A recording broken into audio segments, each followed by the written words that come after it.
The human mind can't really comprehend morally disturbing content.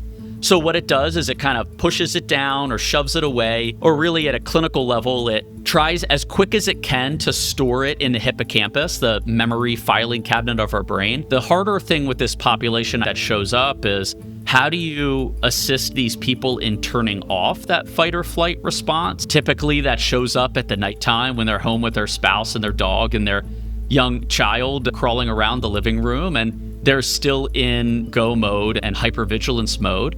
The bed where we sleep is not a place to be thinking. Depth of sleep is much more critical than length of sleep. So if we're not getting deep sleep, destroying your next day. All right, Landon, hit the disclaimer. Today we have Dr. Ethan Banner with us, and he is a psychologist, and I want to try and get as much mental health info and help out there. And so I have a variety of topics that I want to get his insight in, see if he can help me, try and not make it an entire therapy session for me, but give everybody some guidance and wisdom along the way. But really, this is our first time meeting as well. So can I just tell everybody your background and what you do? Yeah, absolutely. Hey, Mason, thanks so much for having me. So Dr. Ethan Banner, I'm a clinical psychologist licensed in the state of Texas. I'm also licensed in the state of Virginia. And I studied psychology throughout undergrad, my master's program in clinical psych, and then achieved a doctorate of clinical psychology aside from the University of Denver in Denver, Colorado. And my specialty focus throughout my training was law enforcement psychology, military psychology, and clinical psychology. So those are my areas of specialization, and that's really where I do the majority of my work, where my passion lies. And I practiced in the Air Force as a clinical psychologist for in between 5 and 6 years before separating from the military, opening my own private practice, which is what I do on a daily basis. So I'm the owner, operator, sole proprietor of Forge and Grit Psychological Services, which is a psychology practice in Texas, and I see clients virtually. So we'll get into kind of those specific designated populations and the people that I treat, but really passionate about treating men, really passionate about treating clinical pathology, but also helping people perform. So really excited to have this conversation and blend in some of the hormone replacement stuff, men's wellness, personal wellness stuff as we go. A clinical psychologist, do you do therapy, counseling, or what is it that you actually do on it? Yeah, that's a great question. There's a couple key distinctions that differentiate a psychologist from a counselor, and then a psychologist from maybe a psychiatrist. I do provide psychotherapy. That's actually my full-time primary intervention, is doing individualized and couples counseling. That psychotherapy, I use some pretty in-depth and complex therapeutic interventions to serve that process. And the difference between a licensed counselor, maybe at the master's credential level, and a psychologist is that the psychologist has advanced training in the practice of psychological assessment. So using psychometric tests, like a personality test or a cognitive test, or maybe some sort of achievement test to see somebody's true strengths and weaknesses, and then be able to apply that as a part of the intervention as you're treating that pathology, or you're treating that human who's looking to use those strengths and weaknesses to perform better. Master's level counselors or therapists don't have that training and that psychological assessment. They can certainly assess for diagnostic purposes and determine if this person has depression or anxiety or trauma, but they're not, I guess I should say, credentialed to do the psychometric testing and then apply that to some sort of therapeutic process or some sort of legal process, potentially even. So psychologists have that added enhanced training and credential to do that psychometric assessment. And then the difference between a psychologist and a psychiatrist is a psychiatrist went to medical school and specialized in psychiatry. So their primary intervention is prescription medications. And we see these days psychiatrists less so doing psychotherapy, although there are a number of psychiatrists that choose to practice psychotherapy. My primary work falls in that assessment and psychotherapy interventions, and that's what I do in my practice. And then what tests and stuff are you doing on a daily basis for guys and gals? Yeah, I think it really depends on the clinical question at presentation. And for the majority of therapy clients, that assessment isn't going to come into play as a part of the therapy process. Typically, psychometric assessment is going to be applied and is typically a really expensive, really complex process when there's some sort of cognitive deficiency that's out of the norm for that age population or that education population. Outlier kind of behavior or problem that's presenting, and then we'll use assessment to identify that.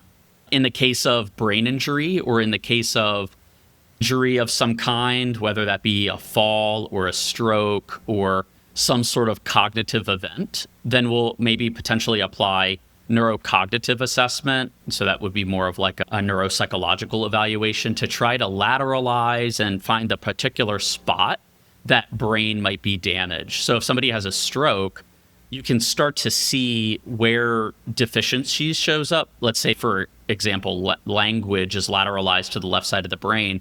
So then we would use psychometric testing to challenge the language in certain ways and take a neuropsychological evaluative approach to identify where specifically in the brain that injury has occurred. And then we would target interventions, whether that be physical therapy interventions or cognitive interventions, to try to strengthen that location of injury or deficiency.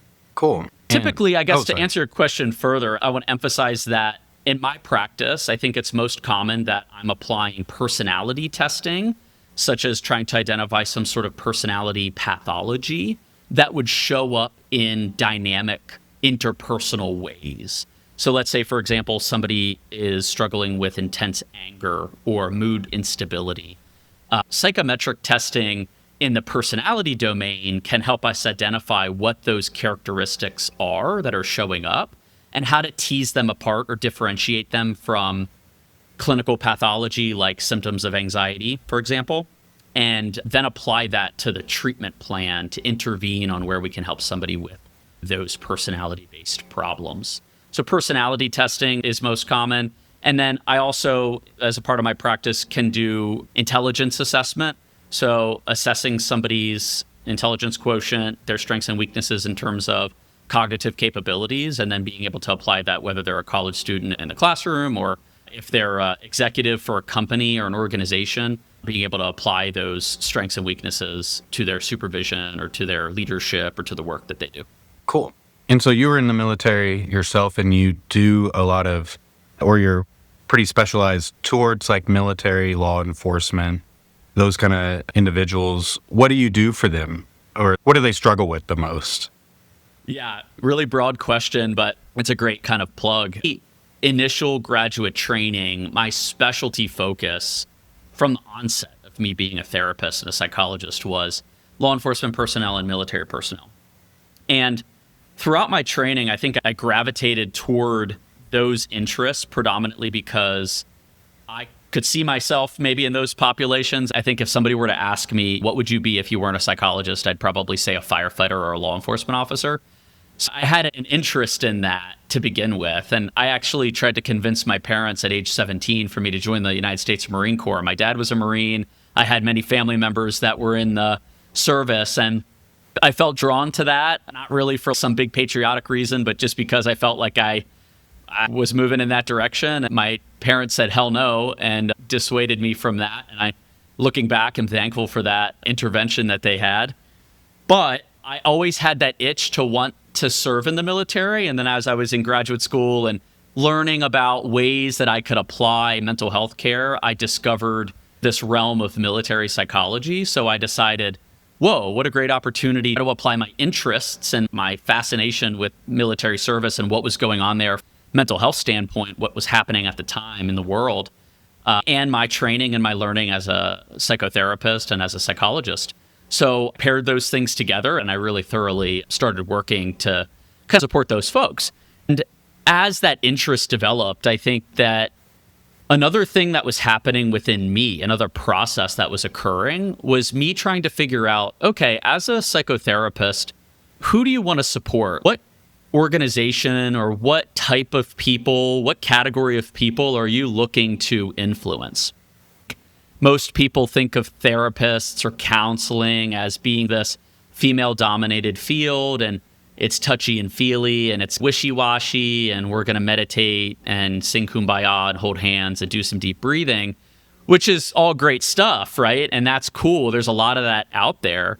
But I didn't necessarily see myself fitting into that category. I think that I would be applying those kinds of interventions with my patients. I didn't really align with that, right? So I aligned a little bit more with some of this high-performing athlete, high-stress environment kind of folks. And at the time, through graduate school, I was competing in collegiate cycling. I was racing triathlon. I was getting into weightlifting. I was taking my own health and wellness pretty seriously. Common thing for people that are studying human science in graduate school. I was doing that kind of stuff and thinking about how do I apply this psychological science to a type of person that could jive with me and learn from me? How can I help and learn from them? That's really where I dove in on my practice, and my interests grew in that domain, and I really solidified my identity as a psychologist for high-performing individuals, for folks that exist in this high stress, high operational tempo, constant drive mode. And going back to your initial question, what's going on there? Who are these people and why are they different? I think that the populations that we're talking about, whether that be emergency responders, firefighters, law enforcement officers, military service members, potentially people in the intelligence community, really, these people are operating from a fight or flight response in their cognitive process, like pretty much 100% of their waking time.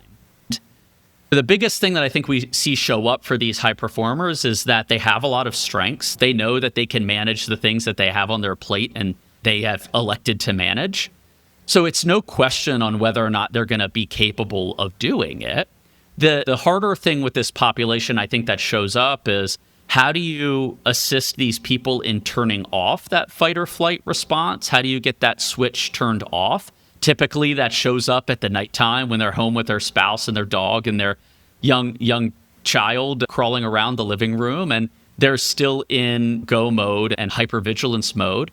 And then they lay in bed for 3.5 hours looking at the ceiling, thinking about all the things that they could potentially face tomorrow and all the things that they've got on their plate to pay for and to address, and legal issues that might be happening in their lives, and where they're going to grow and make an income and support all of this stuff that they've got and the house that they've bought and the family that they're building. Don't turn off that cognitive process that really I think the majority of civilians are pretty good at, right? Work ends at 5 o'clock. I go home, I flip on the TV, I do my workout, I eat my food, I chit chat with my people, and I watch my TV show and I go to bed. And we wake up and we face what's there, right? But a lot of these high performers, for example, I think really are constantly in a state of security. How do I manage what's coming at me? How can I perform best in these situations? And a lot of the times those things are stressful.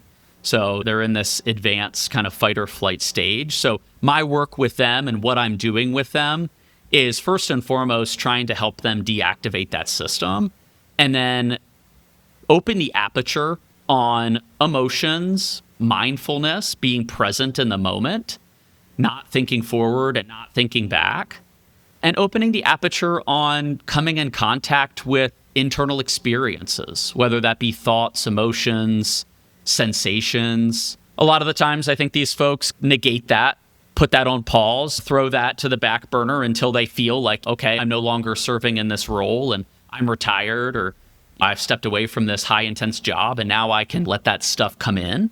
But a lot of the times we find that's a little bit too late. Those are like the three things: trying to get them to turn off this switch of go mode, trying to increase the aperture on coming in contact with present moment experience, and trying to open the aperture on coming in contact with emotions. And we'll talk about maybe that more thoroughly as we go throughout today. Yeah, and so like my kind of background as well is I was in the ER for like a decade, and one of the kind of transitions I had, like I went from ER tech to nurse and then to nurse practitioner all in the ER. And it's crazy, as a nurse, I was pretty good I could walk out of the doors of the ER and almost forget my entire day. And I think that was my kind of coping. But once I transitioned to the nurse practitioner role, I was more responsible for the patients. And so I couldn't turn it off because I was still thinking about them once I got home. And so I luckily had a few docs that would give me some insight on how they've done it. Were those folks your patients specifically, like in your own practice versus like the hospital's patients, so to speak? No, that was just the hospital's patients. And that's another good point. Once I have now this practice that I even am more personally invested in, there is no shutting it off. One of the parts of being an emergency room provider is that dispo, like where to send that patient. If you send them home, sometimes that's more risky than keeping them in the hospital. So you almost want to keep them in the hospital so people will be watching them. And the ones that I'd send home, those are the ones that I'd lay awake and be like, man, should I have contacted this person for follow-up? And then as I progressed, I just made sure that I was carrying out whatever I ordered the scan. If I knew it would make me uncomfortable later in the day, I would talk to the specialist, get them closer follow-up. But even now transition to my own practice, and there's no emergencies in the practice that I do now. And I have to tell myself that a lot. Look, I don't have to answer them at 8:30 at night because it's not an emergency, but then I'm more personally invested. And so it is hard for me to shut down with that. But circling back to the ER and say law enforcement, military, that kind of stuff, like what I want to do is support them to keep them in the game. These people, these guys and gals are exceptional human beings that just kind of providing care, working alongside the ER staff. Some of them are just literal angels on taking care of it.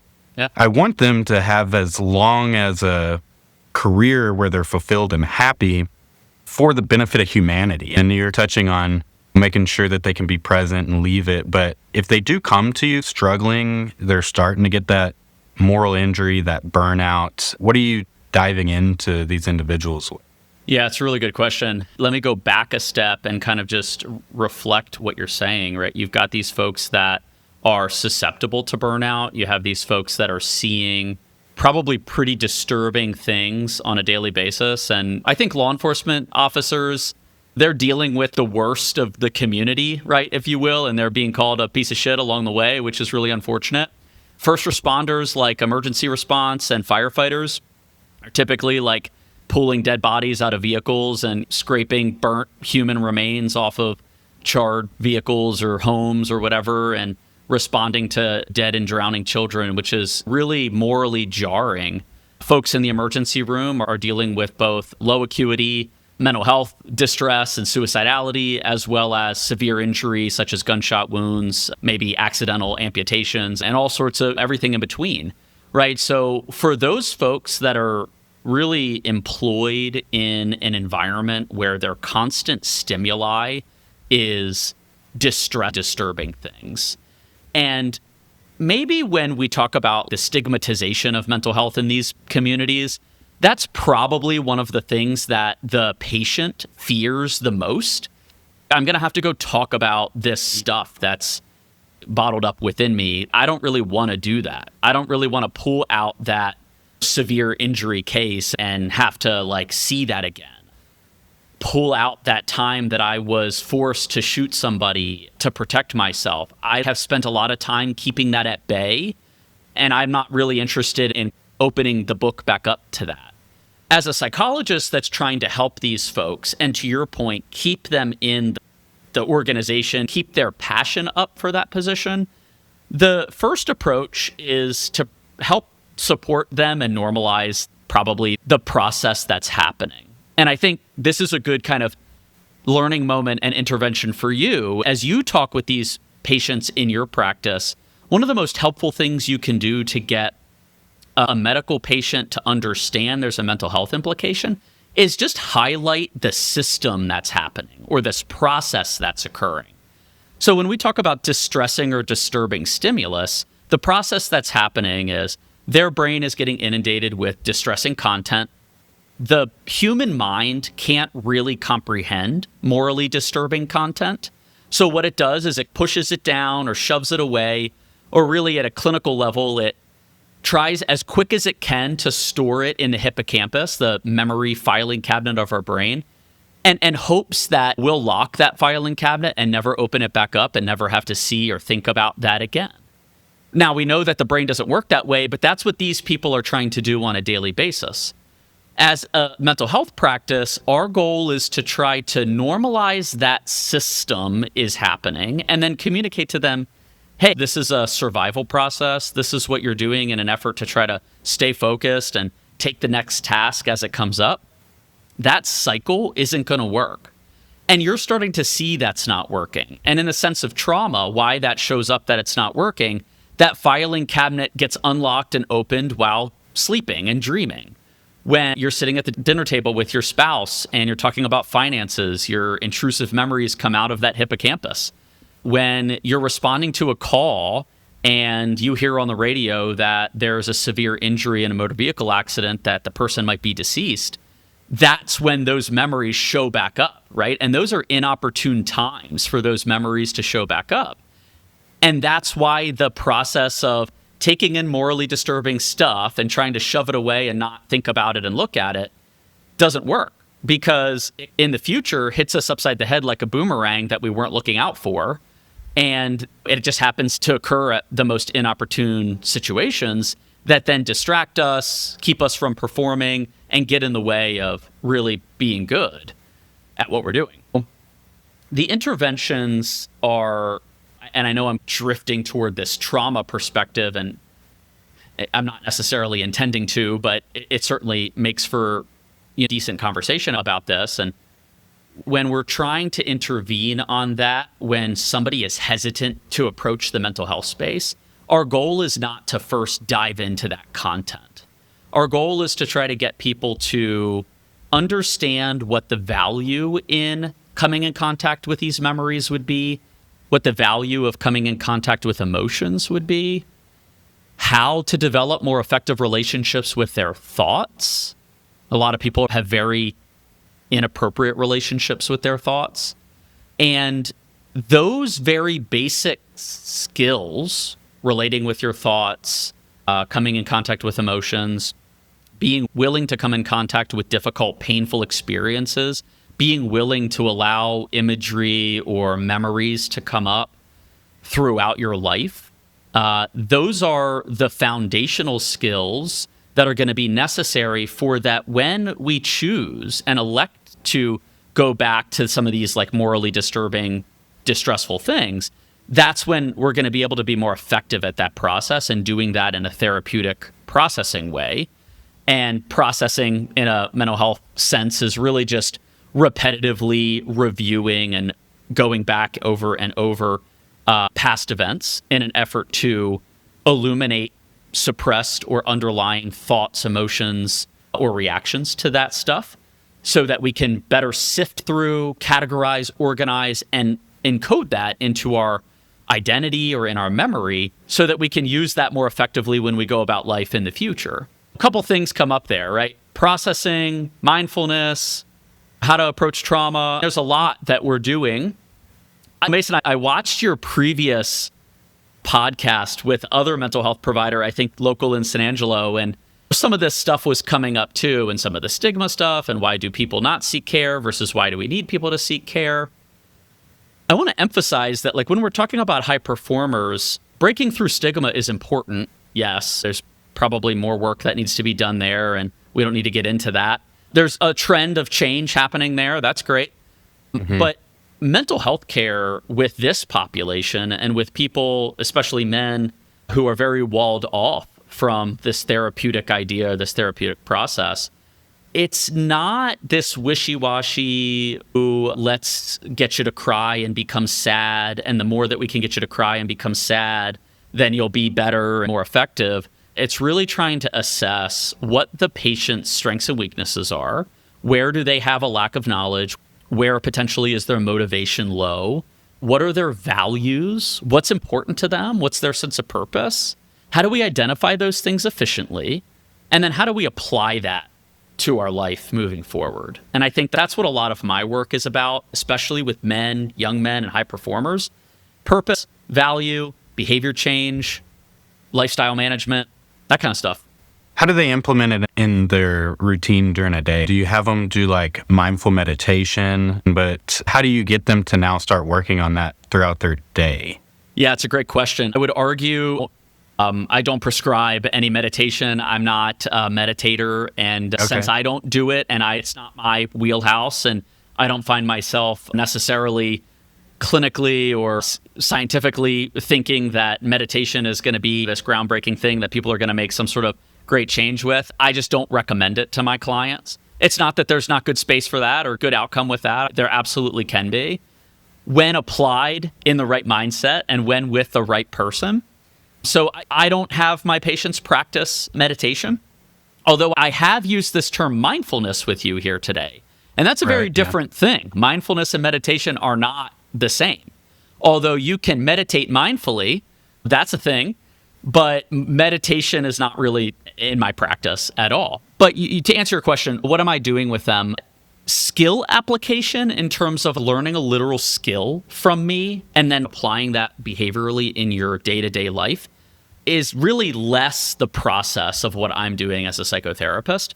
And instead, in the psychotherapy session with me, what I am really truly after is uncovering unconscious processes that are unspoken and inaccessible to the client and help illuminate that to their awareness.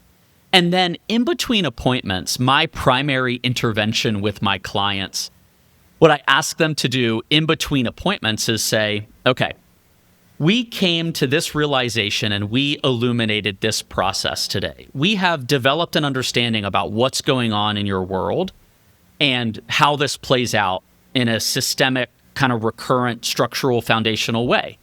I want you to thoroughly evaluate and analyze that in between now and I meet you next, so that we can pick back up and start to really work through whatever comes of that.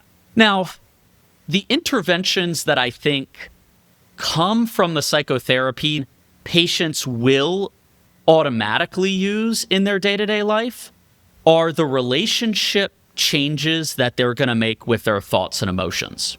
And I see that happen most through the utilization of metaphor. I want to give a couple of examples, but I fear spending a lot of time with metaphoric examples. One of the things that psychotherapists are really good at is utilizing metaphor to map what cycles and processes are happening in a patient's life.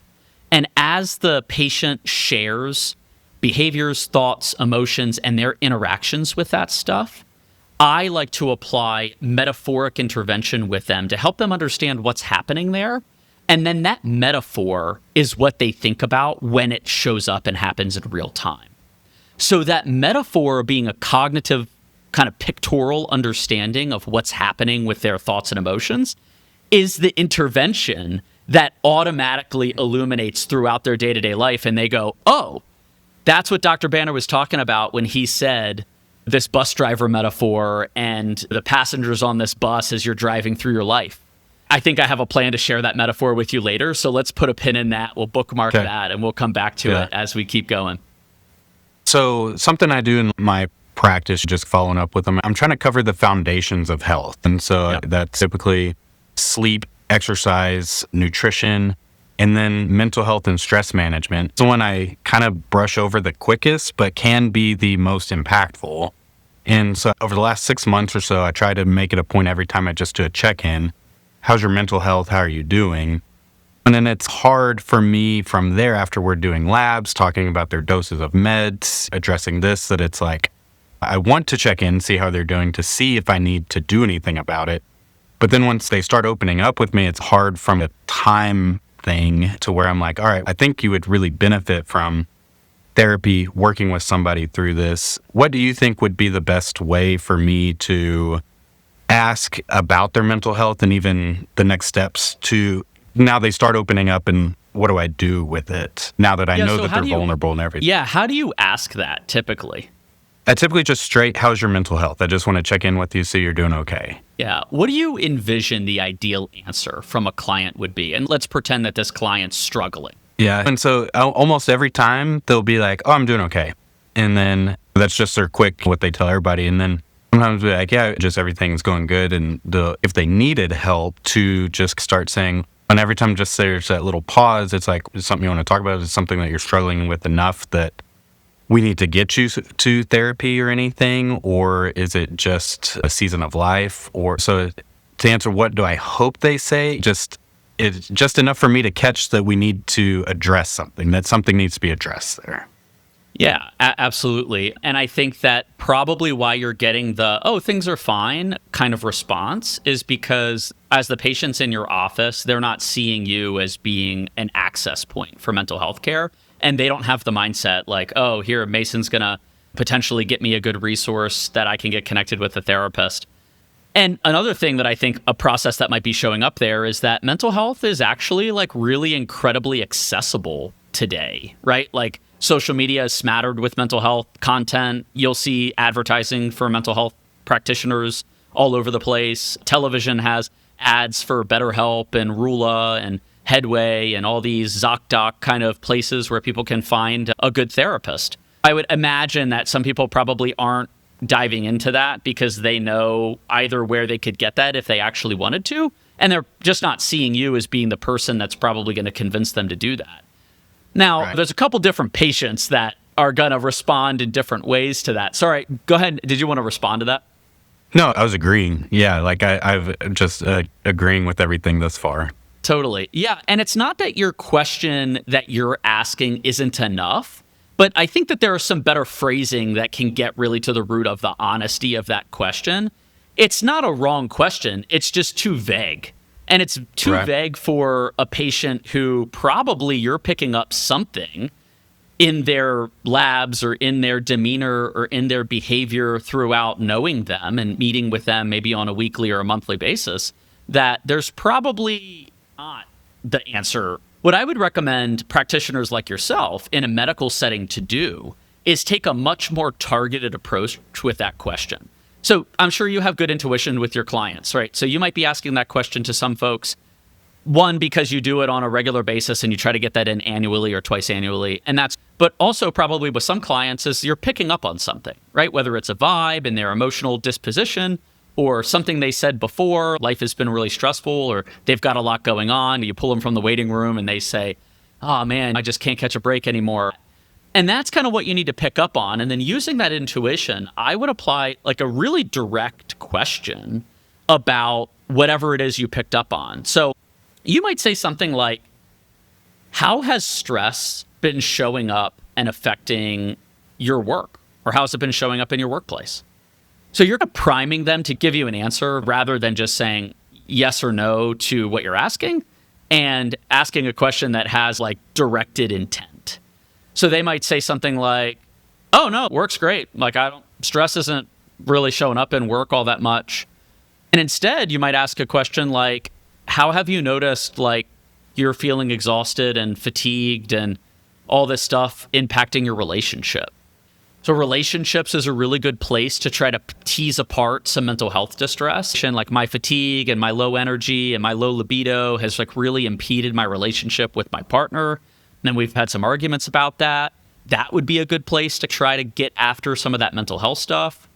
You might ask a really targeted question about thoughts. I would encourage practitioners like yourself that are talking about this medical stuff and labs. I would ask about how thoughts show up for these people. How have healthy versus unhealthy thoughts been for you lately? Right? So you're really intentionally asking about thoughts. For the practitioners like you who are in this medical environment, there's 3 domains that I think the mental health question gets after. Thoughts is a key domain of mental health distress or stability. Behaviors, so how their behaviors are, whether they're good behaviors, bad behaviors, alignment with values, behaviors that are misaligned with somebody's sense of purpose or values. So you might ask a targeted question about emotions. So rather than saying, how's your mental health, saying something like, have you been feeling depressed lately? Have you been feeling like you can't manage your thoughts very well and control how your thinking is? Have you been struggling with really disturbing thoughts, maybe while trying to sleep, when you're bored and your mind has time to wander? Like being very specific in what you're asking and asking about thoughts, behaviors, and emotions would be the use of specificity that I would recommend for you. And then their response is going to tell you everything you need to know. And maybe they'd shut you down. Maybe they'd open up. It sounds, I think maybe in prepping for this episode, I think maybe you've had some folks really start to open up there. Yeah, and I've occasionally I'll give you some backstory. So like, you may know too, but guys just don't really seek healthcare until something's wrong. But I am somewhat luring them in with testosterone. Like, that's something that I can benefit from. And so it's like I'm the only one that they've ever chatted with, medical-wise, since they're pediatrician. And just that anybody has ever asked, it's just like they're just busy. They're the high-performing. They're at the top of things. Nobody ever asks them, how are you doing? They're always checking everybody below and making sure everything's okay. And so occasionally they do just start almost and tell me about where they're struggling and stuff. And I want to give them the space and the time, but also not go 30 minutes over the next appointment, which puts me 30 into the next. And so I'm going to cover so many things, but a lot of times it would be like, look, therapy is not woo-woo, and it's getting better. I just think mental health is better discussed these days. It depends on if it's woo-woo or not. Yeah, and that's a good point too, because I've had people be like, I tried it and it wasn't for me. And it's sometimes you just need a different therapist. Do the opposite sex of what you had last time, or just try a whole nother one, because sometimes you're just not going to connect, especially with these high-performing guys, law enforcement, military, that kind of stuff. That's why I'm very thankful we were introduced, because it takes a specific therapist to even know about that, not just be a part of that. Sometimes we always tell, nobody else will understand the underbelly of society, aside from first responders, law enforcement, and ER staff. And they're even worse than us because they have to go in their houses and they're on scene and everything. Yeah, I wholeheartedly agree with your recommendation for people to try multiple therapists, right? For any licensed professional, whether it be a prescribing doctor, a mental health provider, an attorney, right? Talk to a couple of them, call a couple of them, shop around, figure out how do they sell themselves as a practitioner, that they're knowledgeable about who you are, man, first responder, or female, works in social sciences and wants somebody who is a little bit more touchy-feely. The yoga teacher who's really big into breath work and deep meditation is not really going to probably find me the greatest therapist, right? But the ER staff or the firefighter that is in such a high op-tempo kind of world, I can keep up with them and converse with them, and I have a sense for maybe the environments that they're working in on a daily basis. And then I can match their energy. I can establish a sense of credibility through that interaction. So I highly recommend advising some of these folks to shop around and try another person, and maybe try 2 or 3 before you actually hire somebody to work with on a regular basis. How regular does it need to be? Like, is there a specific timeline or regimen that you're expecting or would promote for guys and gals to see you? Length of treatment or frequency of visits? Both. Yeah, if we could go back in history, maybe 100 years or even maybe 50 years, I would argue that psychotherapy was done long course, 1 year, maximum 10 years or more. Some people saw themselves in psychotherapy forever, and maybe that's still the case for some folks. I certainly don't agree with that or believe that to be necessary, especially with the interventions that I think that we'll get into talking about. In terms of frequency, historically, psychotherapy began as a 2 to 3 times a week kind of deal. Psychoanalysis was occurring for 2 hours a day for 3 days a week. I don't think that financially makes sense. Insurance certainly isn't going to support that. And nor is the evidence really supporting that type of frequency is necessary. I have a range of folks in terms of frequency. My clinical recommendation is for people to attend psychotherapy once a week. And the duration of that, I would say at a minimum, is successful practice is probably around the 6-month mark. The most efficacious, I would say, the biggest change shows up at the 12 to 18-month mark. Jonathan Shedler is a psychoanalyst and scholar, researcher of effective psychotherapy. And if you're at all interested in reading a little bit more about what makes psychology work, what makes therapy useful for people, Jonathan Shedler's the guy that's trying to pinpoint that, or has been the guy that has pinpointed that. The answer to that question isn't all that complicated. It's the development of an effective grounding relationship with a person who is not biased in your life and has some sort of buy-in or stake in you, such as your family or your friends. And the development of that relationship into a professional stance wherein the psychotherapist is able to give you very direct feedback, provide you guidance on how to manage thoughts, emotions, and behavior, and then hold you accountable to that. And then the depth of intimacy that's going to come from that closeness and that directness and that authenticity is what makes psychotherapy effective, right? So back to your previous clients who have maybe shared, I tried, it wasn't that effective. I would argue if they stayed with that person over a long period of time, it would have become effective. But hopefully people can find a therapist that they can match with and jive with quicker, and they can get off to that benefit more quickly. So short answer to your question is meet weekly. I would strive for therapy for a year. And then if you're feeling like this is really benefiting you, I would probably take it to the 2-year mark. And then at that point, we start to see, at least in my patients, and I've had some patients at that 2-year mark, I would argue that those folks have made really great progress. And we're starting to talk about that discharge process, because I don't want people to be in therapy forever, right? They don't need to be. Tell me what the crisis of the week was, what came up, and maybe we'll have some cool insight about that. But really the historical piece from childhood, adult development, into what current behaviors are happening really is going to be covered thoroughly and then utilized throughout the therapy within the 1 to 2 year mark. It's been brought up a little bit and you've mentioned it and moved on, but I want to tackle sleep specifically and how it pertains to mental health. From like the ER standpoint, we see like suicidal, manic, that kind of stuff. So it's much different than my healthy population. But with those, you almost just got to get them to sleep to break their cycle a lot of time. And so that lets you know that it's just powerful for a mental health standpoint. But these high-performing guys, these high-stress individuals, they just cannot turn off. Sometimes they're good at getting to sleep, but then their stress is going to wake them up in 2 hours. And then as soon as they're up, they have 10,000 thoughts and they can't get back to sleep. Do you have any tips, or do you work with them on getting and staying to sleep? Oh, heck yeah. I love mixing sleep enhancement interventions into the work that I do. And I'd be happy to share how I might do that and what kind of tips I could provide you to pass on to them before they ever find somebody like me. The biggest thing, let's talk about really what sleep problems are, and then we'll dive into what to do about it. And I think the most common that I see in my practice is insomnia. So difficulty falling asleep. And then, as you mentioned, difficulty staying asleep. And then when you wake up, difficulty with re-engaging or reinitiating with sleep. And then you brought up like the cognitive load that's happening, very active cognitive process that's occurring while they're trying to go to sleep or after they've woken up. And that's a part of the maintenance of insomnia.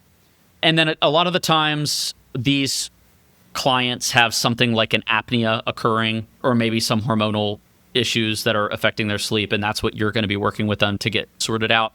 But insomnia, and really even apnea in most cases, especially obstructive apnea, insomnia itself is a behavioral disorder, and it's in the DSM-5 as a psychiatric condition.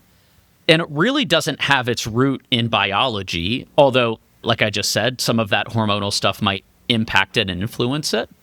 But a lot of the times, insomnia symptoms are predominantly behaviorally created and behaviorally maintained. So they need to be behaviorally treated.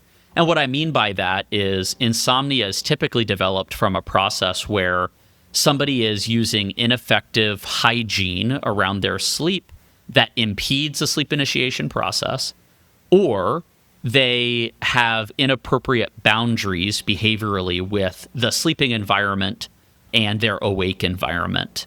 And when you describe the type of person, guy or gal, who lays in bed and has a million thoughts that pop up while they're trying to initiate sleep or when they've woken up in the middle of the night, there's a problem there with the association of what is the bed used for. The bed where we sleep is not a place to be thinking. And the reason that they're thinking there is because historically over their life, that's the place they've allowed themselves to think. From young adulthood or teenage years, right? Their bed was the place where they laid and scrolled on their phone and thought about their day. And they thought about the person that they were attracted to. And they thought about their homework and their tests tomorrow. And they thought about all the things going on in their life and their family. The bed is like that sacred space where like we allow ourselves to pay attention to what's happening in our mind. And that's a very problematic practice of behavior that's developing insomnia in lots and lots of people. Because what happens is the brain becomes very good at learning, what is this place I lay down and put my head on a pillow for? And from a young age, people teach the brain that when we lay in bed, we first take 30 minutes to scroll on our phone, and then we take about an hour to think over all of our thoughts and go down all the rabbit holes that our mind has. And the bed, again, is the place that we're doing this. So this must be the place that we do this. And then people develop that habit over the long term and then realize there becomes a point, especially as things get really stressful or big events happening in life. That's where that stuff occurs rampantly. They don't have a lot of control over. It's taken over their ability to initiate sleep. And they have this problematic association. Bed equals thinking. So that's a behavioral issue. And insomnia, again, is a behavioral problem. In terms of interventions for insomnia and what I might do as a psychologist with these folks, and what you might begin to do and what I'd advocate folks in your practice would do, is when somebody presents with insomnia as an issue and they tell you about that, the first thing I would advocate for you to ask them to do in between your visits is to track their sleep. I would want you to track when they get in bed, when they actually fall asleep with some sense of predictability, because I don't want them looking at a clock. I want them to track and write down when they woke up literally every single day, if they ever took naps, when they exercise, if they drank alcohol, did they take their hormones and medication correctly. Track all of this stuff on some sort of spreadsheet, or there's some phone apps out there for that. CBTI Coach is one that the VA/DOD created that I think is actually really good to track daily sleep. It's like a MyFitnessPal, but for sleep. There's a sleep tracking worksheets on the internet if you want to Google that and find it. Those could be helpful. The first thing you should do is track it. And I would probably argue your clients that show up in your practice are probably used to tracking. They go into the gym and they write down how much they lifted, right? Or tracking their macronutrients that they're consuming. They're tracking how much hormone replacement stuff that they're doing with you. And they're looking at that very intently. So sleep should be the same.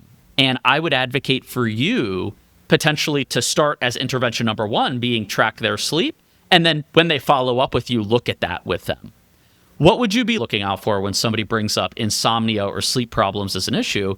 I'll ask them to track it week to week. And typically I do this on a bi-weekly frequency where every 2 weeks I'll look over their sleep tracking process.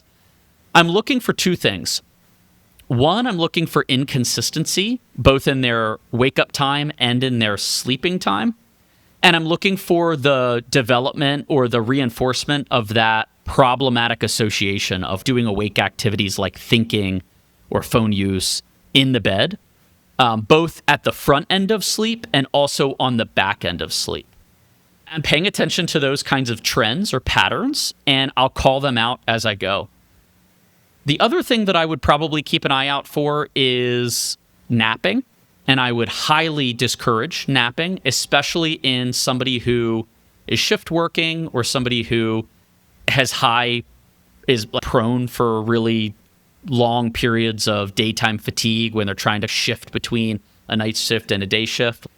The circadian rhythm process and trying to establish a good circadian rhythm sequence is really important, and napping only disrupts that. I'd say probably the third thing that I'd look out for, and something that you could look out for in your folks too, is over-caffeination. Specifically, any caffeine use after 10 or 11 a.m. begins to become problematic for sleep initiation and sleep maintenance throughout the night. To answer your question a little bit more thoroughly, I would say the last intervention, the last thing I might be looking out for or that I might do with a client who's struggling is waking up in the middle of the night and then can't fall back asleep. That tells me that there is, one, low depth to their sleep. So their sleep depth or their sleep architecture is maybe in a light stage of sleep, like a stage 2, maybe the beginnings of a stage 3, which is a deeper sleep. And it tells me that there's not enough pressure for sleep, or what we call sleep drive. Sleep drive is predominantly influenced by wakefulness and then activity as well. What would I do as an intervention where sleep drive is a problem? Let's say somebody falls asleep at 10 o'clock and then at 1 a.m. they wake up and it takes them about an hour to fall back asleep. And then they fall back asleep for the rest of the night and they wake up at 6 a.m. Okay. They really want to eliminate that 1 hour of being awake, and that's really bothersome for them. What I would do is I would compress their sleep window. So I would work together with them to identify and establish a very consistent wake-up time every single day to include the weekends. And then I would adjust their sleep time back further into the night to eliminate that gap for the 1 hour of wakefulness. So if they fell asleep at 10, I'd have them go to sleep at 11, which would eliminate, so to speak, the opportunity for the body to wake up. And in some cases where this kind of thing is happening, I'll compress it even more rigorously. What that's going to do is nothing at first, but practiced over multiple days consistently, what's going to occur is it's going to develop fatigue during the daytime after that night, and it's going to build further sleep pressure and sleep drive during the day, so that when their body comes to that 11 o'clock or 11:30 p.m. prescribed bedtime, that's when they're going to have a really firm drive for sleep. So a lot of this has to do with the neurochemical adenosine. What's your knowledge of adenosine and sleep process? Yeah, I mean, I associate it with caffeine use. That's how caffeine works. And so just my quick question to previously is, or with that is, how do I keep them from just over caffeinating during the day, make up for that sleep debt that they're accumulating? Yeah, I think educating them that caffeine isn't the mechanism that's going to get their sleep right, and it's actually going to further deter and impede their sleep initiation and sleep maintenance. I would take the approach probably for you and folks like you in this therapy space, looking at sleep architecture and understanding the different stages of sleep, right? We've got 1, 2, 3, 4, and then REM, followed by deep sleep again, or falling back into those stages of sleep. And I would educate, if anybody such as yourself doesn't know how sleep architecture or their circadian rhythm works, I would advocate for them to educate themselves on what the different stages of sleep are and what's happening during each stage of sleep. Because over-caffeination impedes depth of sleep, specifically stage 3 and 4, as well as REM sleep. And why those stages are so critical is because REM and deep sleep are the stages of sleep where your neurocognitive activity, your brain, actually does this really interesting thing where it syncs and pulses together almost like a heartbeat. So in a deep sleep, your brain develops this pulsation of activity. And what's happening during this, think of your brain as like breathing a little bit. What's happening there is there's a synchronization and there's a cleaning crew, so to speak, like an office cleaning crew coming through your brain and sweeping away the dust and getting rid of the toxins and cleansing the toilets and cleaning the sinks and wiping down all the surfaces.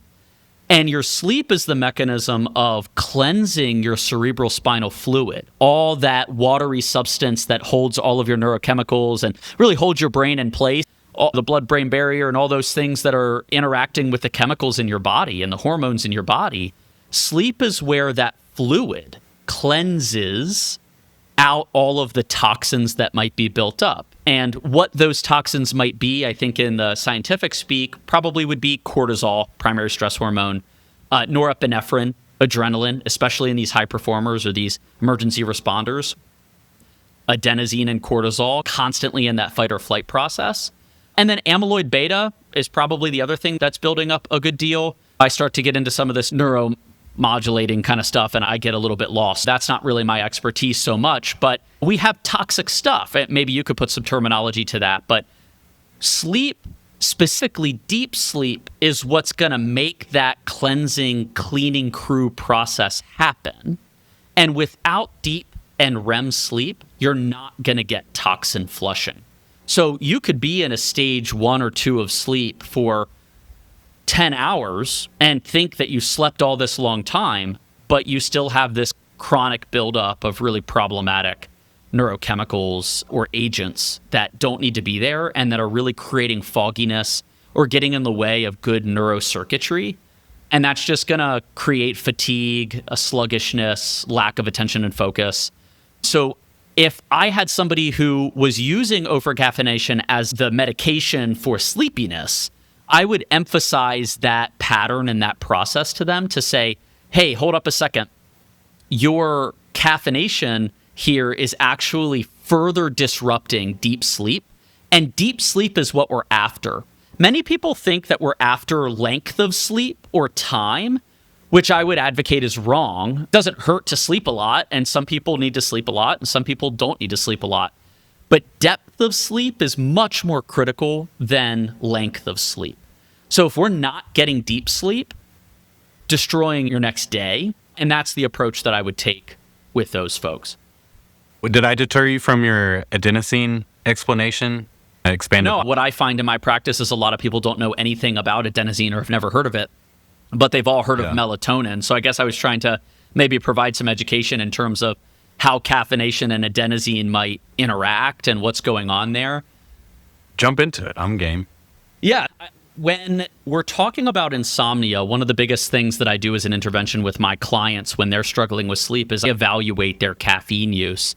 And then I inform them that caffeination does not provide you energy, right? The stimulant might stimulate your central nervous system and increase your blood pressure, your heart rate, your breath rate, maybe create some muscle tension. It might give you some jitteriness. Maybe it has an effect on your enteric nervous system, like your gut, and maybe create some biologic process there. But for the most part, you're not being energized by caffeine. Caffeine is simply a neuromodulator, pops onto and sticks onto adenosine receptors. And most people have never heard of adenosine.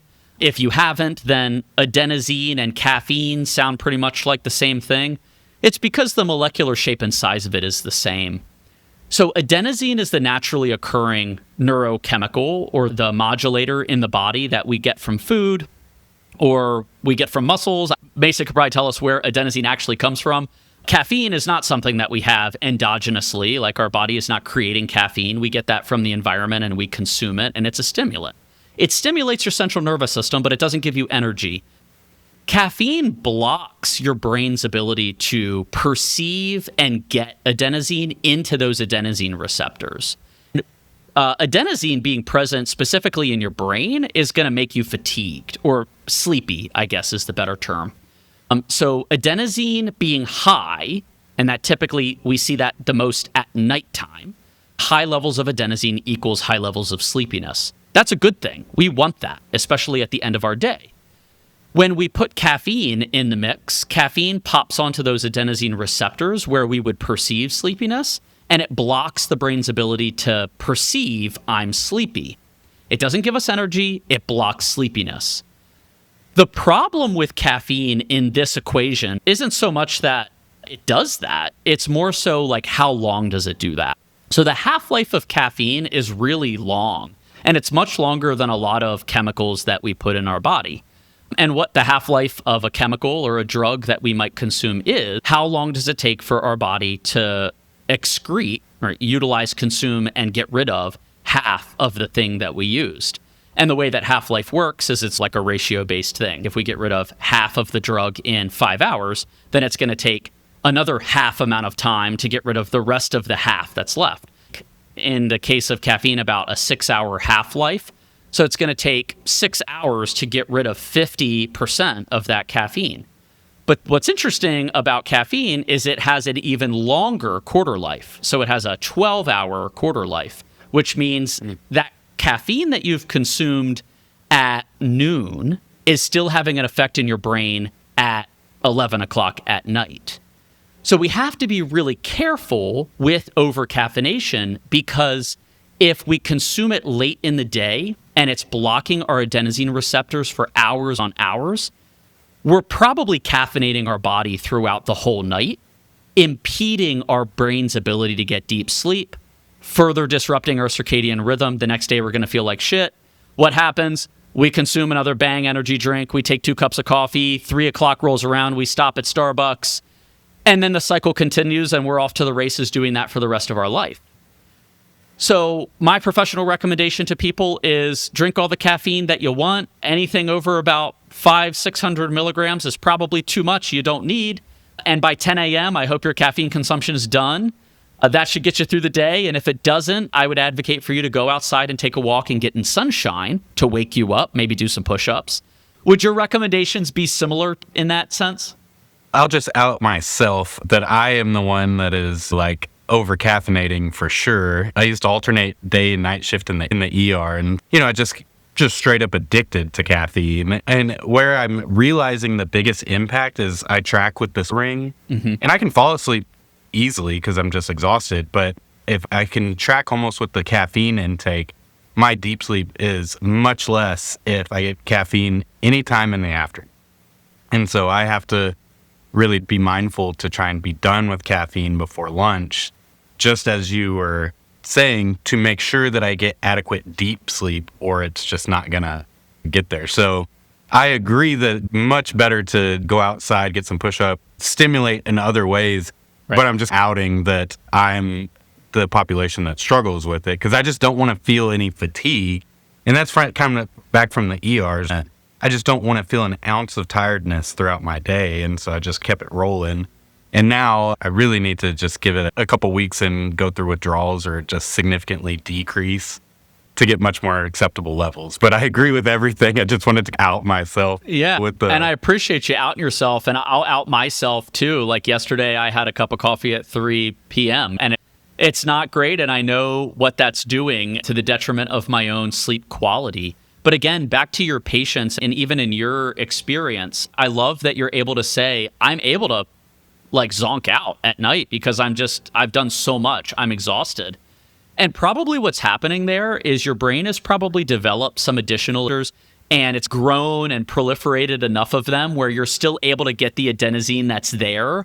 It's adapted. It's like, oh shit, okay, we're overloaded with caffeine, but we still need to get sleep. So grow some adenosine receptors and then like somehow block them off from the caffeine. I'm not sure how that works.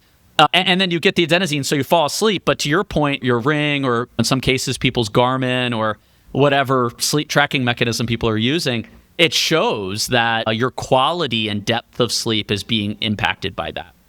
So when you're after educating them on two things, not over caffeinating is one of the parts, but the other part is enhancing the development of adenosine and building adenosine throughout the day, not just decreasing caffeine. I'm not an advocate for people getting rid of caffeine. I drink caffeine. I think caffeine's great for the human.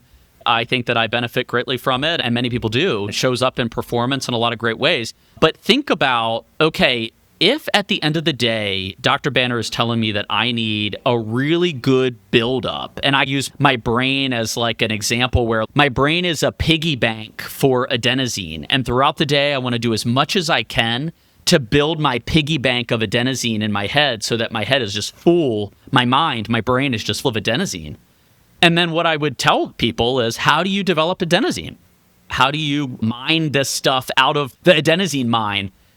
You do fitness, you take walks, you read complex things, you use your brain to solve problems, you eat food as fuel that has adenosine triphosphate in it, and then you break that down through movement to enhance the buildup of that byproduct of ATP and the adenosine that would then get into your brain to enhance a sense of sleepiness. So not over-caffeinating is part of it, but like making sure you're doing the things necessary to build adenosine is also important. So using the brain, using the body, those are the ways that you're going to build adenosine. And I'd say about 50% of the people that I see with this issue, and when I educate them on that, they probably have that revelation where it's just, okay, I'm probably not doing enough to stress my system to develop and enhance my piggy bank of adenosine. So I also have to think about that. Yeah, and I just want to, this is back to what you're saying, use the bed for recovery.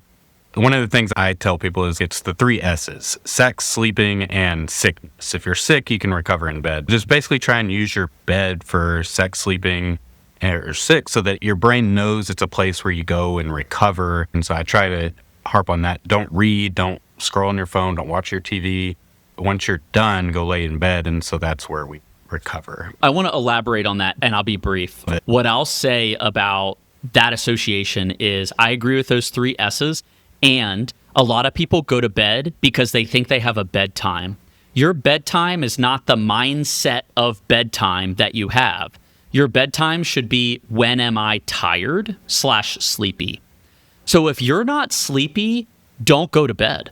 And if it's at night and you have no sense that you're going to initiate sleep and you have this physical sensation, maybe that you're wide awake, or you have that mindset, and many people do, and they're struggling with sleep, you have that mindset that I'm not going to get good sleep tonight and I'm not ready for bed, even though it's 10:30 and I got to wake up at 5 a.m., don't go to bed. Bed is not the place to go to find sleepiness. Go find sleepiness out in your home or outside, or go do an activity where you might become sleepy. And I would advocate that if sensation of activity or activation in your body is happening, it's probably because you have recently been active or your body's just ramped up for some reason. So figure out a way to ramp that down. And I would probably do that through maybe some slow and controlled breathing, finding a comfortable place to rest and just see if you can relax your muscles and let go of tension in your body. And then I would probably pick something up in my home that I would consider to be very boring. Whether this is a puzzle, reading something that I don't care about or it really doesn't matter to me, looking at a painting or like something in your home that you find not that interesting or that you've seen a million times that really doesn't do anything for you anymore. The development of boredom is what's going to enhance sleepiness quicker than anything. So no, it's not the time to go get a workout in. It's not the time to eat. I wouldn't advocate for that. I would advocate for trying to find some boring activity, puzzle, reading something that you don't really care about. Don't go to bed. Yeah, I like that a lot. I've kept you over an hour now of just solid insight after insight. You've been killing it. To wrap up, can you rapid fire like 2 or 3 things for people to do just to be in control in their mental health that they can do day to day? Oh man, Mason, you can't cut me off that quick, man. Time flies. Because we could have gone super deep into each one of those. I was trying to just touch on a few topics. You're asking me of what can people do to enhance their mental wellness or improve their mental health. And I think that this is probably where I can pepper in some of the metaphor stuff that I was referencing earlier. Really, the biggest problem that I see, especially in these high stress environment folks, these high performers, is 2 things: anticipation and hypervigilance. So the stance on things that I have to watch out and things are coming to me and I need to be prepared. I need to be ready to act. So that's something that's like future oriented. So their mindset and their disposition to the world is very like future safety, thinking ahead oriented. And then another thing that I commonly see in my practice with these folks is past events, right? Living in the past in a way that either you're protecting yourself from the past, so you're trying not to think about it, whereas everything in your past dictates what you do in the present. And the problem with those 2 stances is that you're not authentically present with yourself in the present time, paying attention to what you're doing, thinking about what's actually right in front of you. And that's what the definition of this thing mindfulness is. Right, Mason, when I say mindfulness, what do you think that to be? And it's okay if you don't know. Yeah, I associate it with like meditation. Like I'm just trying to pull back and be present with my body and the things that are going around me and trying to compress my 500 thoughts that I'm having all the time into just a handful that I can super focus on. That's what I view mindfulness as. Yeah. So there is a big distinction between meditation and mindfulness. And correct me if I'm wrong, but like meditation's intent is to quiet the mind. Mm-hmm. Yeah, mindfulness isn't an advocate for quieting the mind. In fact, It's an effort to try, like you said, to be present, but to do that mechanistically, whereas you actually allow yourself to look at what's there. Or look at what's here, I guess is what I would say. This is the willingness and acceptance that whatever experience is happening in the present moment, typically for these people, it's disturbing, disruptive, problematic, or uncomfortable things, accepting their presence and being willing to come in contact with them in a very controlled and intentional way without making an effort to compress them or get rid of them or block you away from them. What happens when you try to do those things is you defy the existence of whatever it is. So let's take anxious thoughts as an example. Anxious thoughts are this thing that show up in your brain and you don't like them. And most people take this stance of, I'm going to meditate to get rid of my anxious thoughts.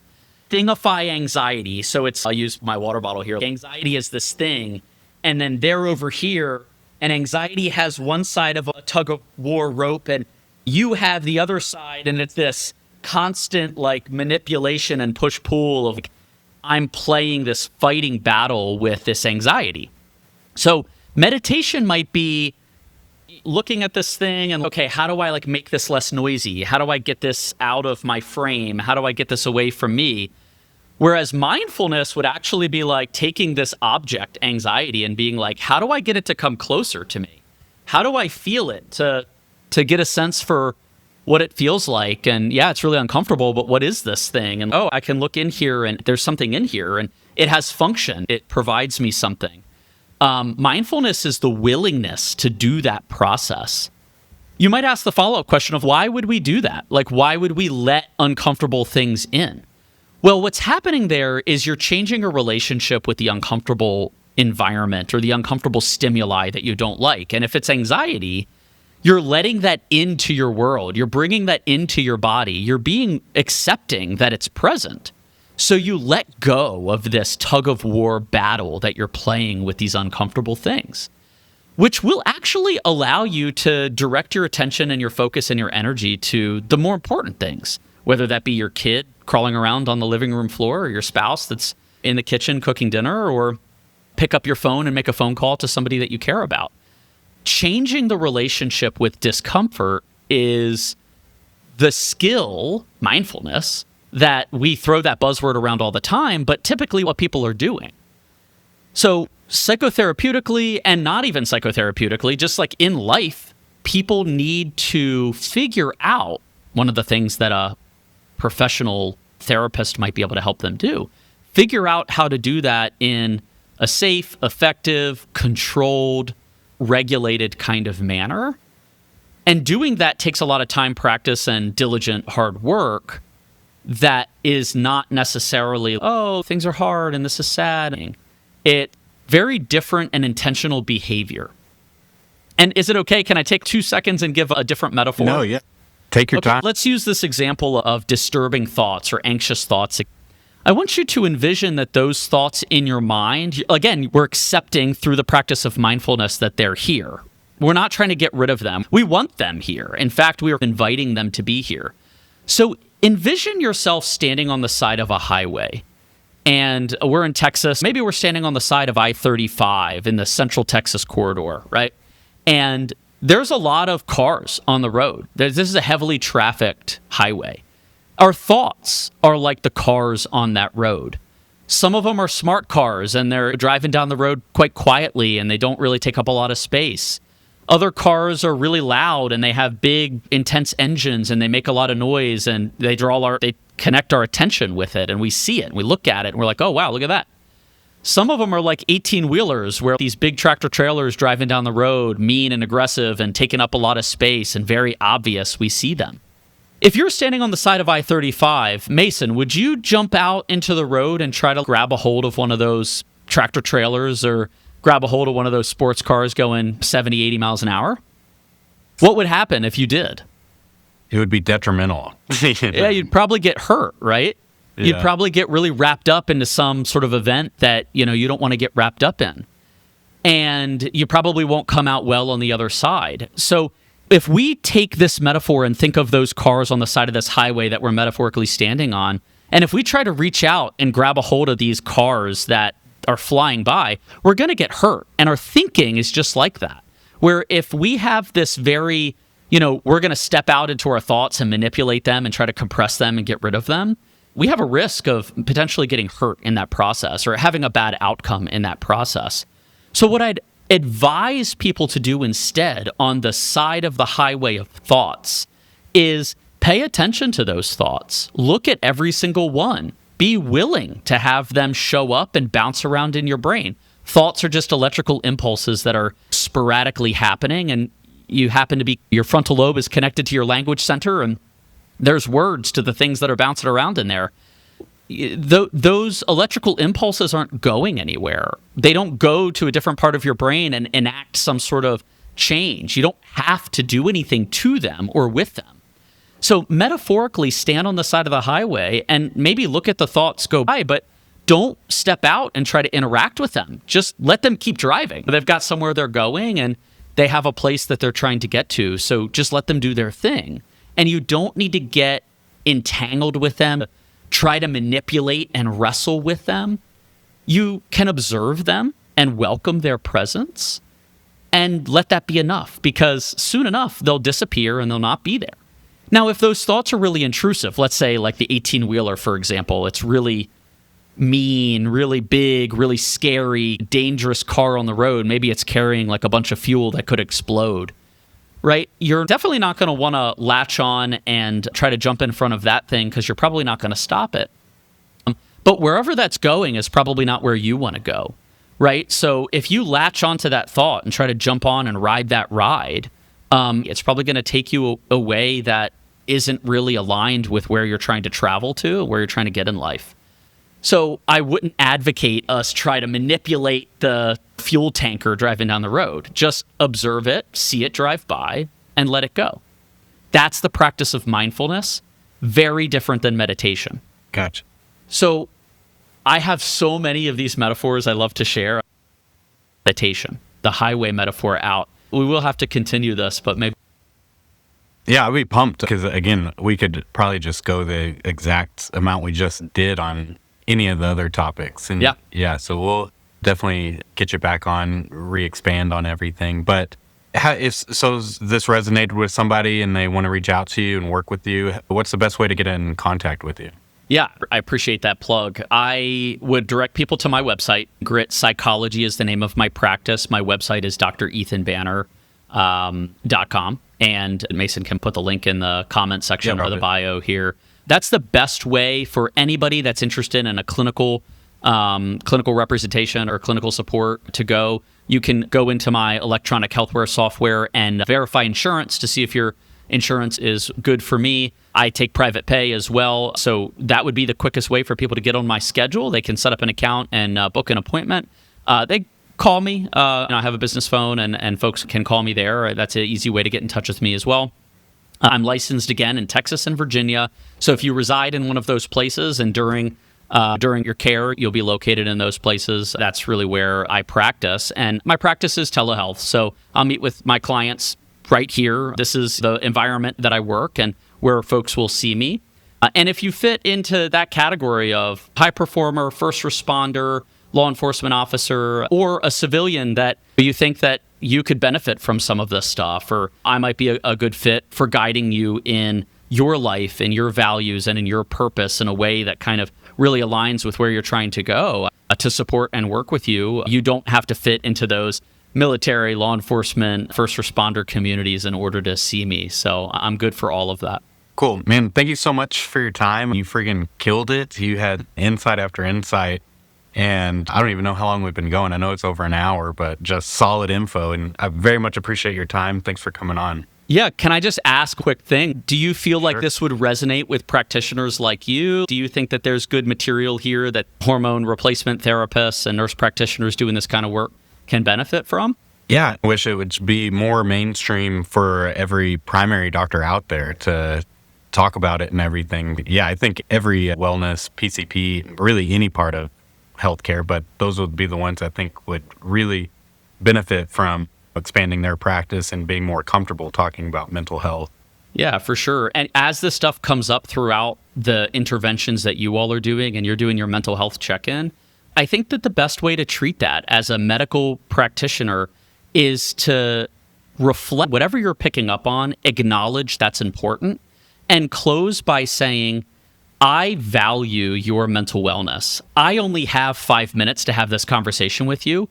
And the topic that you're bringing up and we're scratching at, this mental health stuff, whether it be depression, stress, anxiety, trauma, that necessitates intense time and attention. And it's really critical and important that you treat that just as well as you're treating these other things, right? Like you wouldn't expect a primary care doc with no training in hormone replacement to do, if they don't have any training in the hormone replacement stuff, you wouldn't expect them to be skilled at that, right?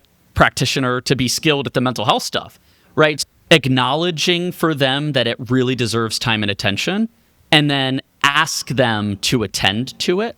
And that will lead to the approach that it's not this serious, critical, oh my gosh, you have all this pathology that needs to be addressed. Let's appreciate the seriousness of that stuff too. And it's a referral to specialization rather than, oh my gosh, Mason, I don't know, as your hormone replacement prescriber, I don't know what to do with this. I'm going to throw whatever at you. We want it to be received as if it's specialization. And I think that could be a way to approach that. Yeah, man, thanks so much for that. Even just the script help, just changing the verbiage and everything.